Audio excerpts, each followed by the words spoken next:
Hey guys, welcome to another episode of Penny Pincher Firearms.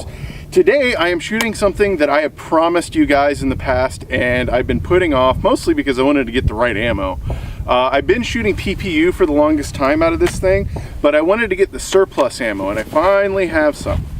It's the Swiss surplus ammunition. I got this stuff in New Mexico, way overpriced at $13 a box of 12 or 10 rounds. And it's the GP11 ammunition, which is considered in most cases to be match grade ammunition. And I have found it to be amazingly accurate in this rifle. Like even my Krag pales in comparison in a lot of ways to this rifle. And this is, you know, basically how it was designed to be used by the Swiss military. They're just that particular about accuracy in their rifles. This thing is perfectly zeroed. It's beautiful. So today we're going to do an accuracy shoot. I'll be shooting this one at 100 yards. Typically I shoot 50 yards, but I'm more testing myself than I am the rifle. I've shot it out as far as 250 yards and hit targets just fine, no problem. The sights on this thing are just perfect. Everything is just great on it. Everything's smooth. The actions are very smooth. It does have a hold open for the magazine, but it is a fantastic rifle. If you can get one of these, you can usually find them $350, $400 at most stores. Classic Firearms has some at about $300. Occasionally you can find them for cheaper if they're in a little bit rougher shape. Most of them aren't the most attractive rifles. They're not in perfect shape. These things were used. You know, somebody actually had this in their home. In fact, if you take off the butt plate, under that butt plate there is a piece of plasticized paper that has the name of the guy who owned this rifle previously. I've only taken it out once. I might take it out just to show you guys a picture of it, but I like to leave it alone. That way, you know, it's a little piece of history in this rifle and I don't want to ruin it. It does have a 6-round magazine. It is detachable, which is pretty unusual for firearms of the day. It's also unusual that it's a 6-round magazine. I think the only other country that had 6 rounds was Italy. But this is a double stack box magazine. You can load it one of 3 ways, believe it or not. There is basically take out the magazine and load it into the magazine like so. That's my preferred method, mostly because I'm just target shooting. But if you were in combat, there were 2 different types of stripper clips. There was the typical type of stripper clip that you might expect that you see for most firearms. And then there was an unusual kind of cardboard clip that you could slot right into the receiver and feed through the receiver. Now I guess there is a 4th way. You can just one at a time load this thing through the receiver, but I don't really do that. I mean, it probably would be faster than taking the magazine out, but there's just something about being able to take the magazine out and, you know, slap it in place later on once it's loaded and just ram the round into the chamber, and it just feels cool. So how about we just get straight to the loading video and then get to some shooting. Alright guys, I just wanted to real quick go over the GP11 ammunition. It's really nice ammo. This stuff was made in the 70s. Can't really see. It's a 1975. And it's really nicely made. It has a cupro nickel jacket with a lead core. It has this wax around the crimp. And it's really thick brass. Like after you shoot it, this stuff has some weight to it compared to like other surplus ammo and just commercial ammo. Like it's really high quality brass. So a lot of people say it's match grade ammunition. I'm not quite sure how heavy it is. I believe it's 174, 75 grains. So it's a reasonably heavy round. It matches up quite closely to, I would say, like 30-06 ball ammunition.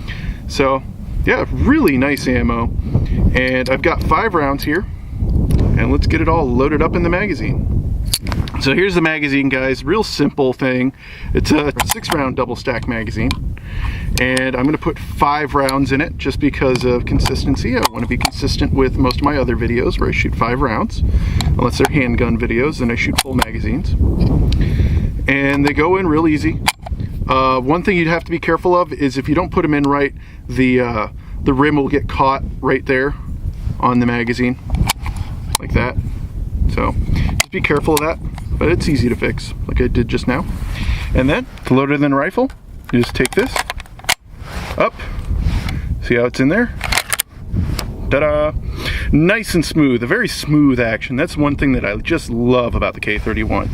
And the safety, I think I've told you guys about this in the past, but it's very simple. Just twist and turn, and now it's safe. Can't fire, can't move the bolt. Real nice stuff. So, let's start shooting.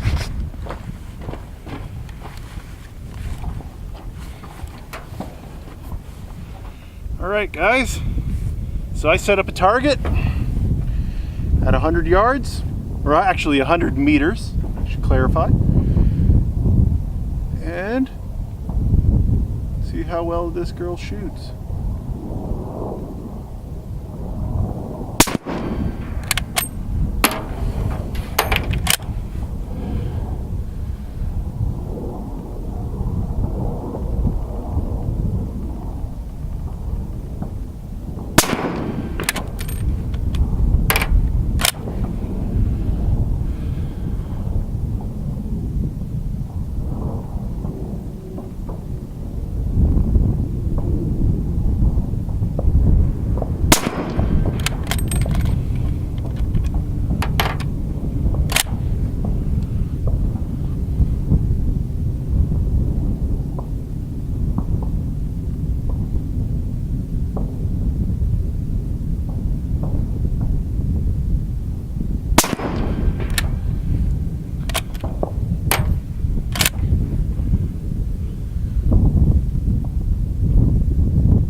I can tell by the puffs of dirt behind the target that it looks like it was pretty good, but I won't know until I look at the target.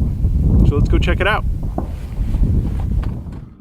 So there you have it, guys. I was actually shooting reasonably fast.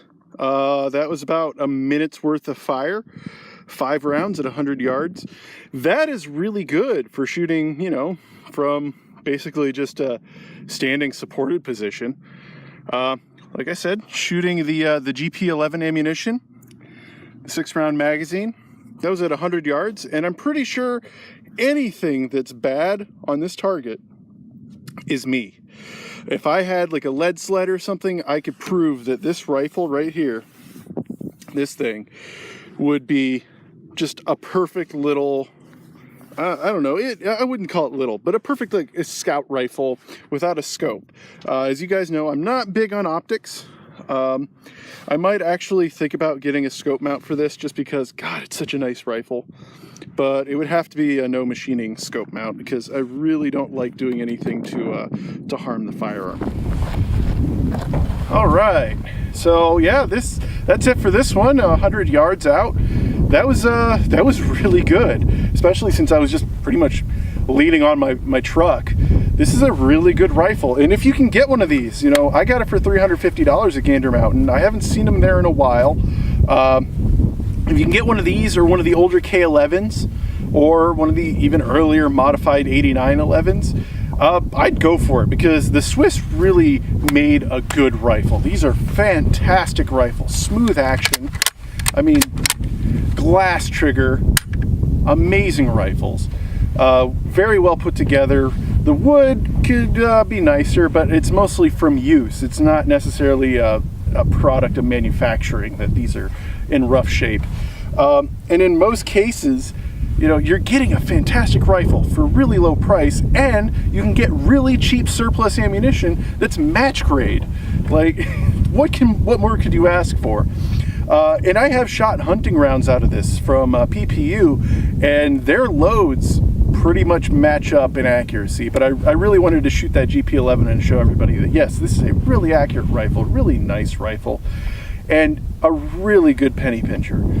And if you're one of the people that really wants to put a scope on one of these things, I say go for it. As long as you can, if you don't mind hurting the receiver, or if you can find a no-tap scope mount for one of these, I'd go for it because these are just fantastic rifles that deserve a look if you really want a cheap target rifle or a cheap hunting rifle. Like, this is the way to go, really. So that's pretty much it. Thanks for watching, guys. Thanks for liking, commenting, and sharing. I really appreciate that. Go ahead and check out my Patreon. Anything that you guys send into the Patreon goes directly to the channel. As soon as I actually start getting money coming into the Patreon, I will do a monthly video showing where the money has been spent, what it's been spent on, all that kind of stuff. But I haven't gotten any money on there. I'm not really expecting much anyway. It's not a big deal. So thanks for watching, guys, and remember, a really good gun doesn't have to cost a pretty penny.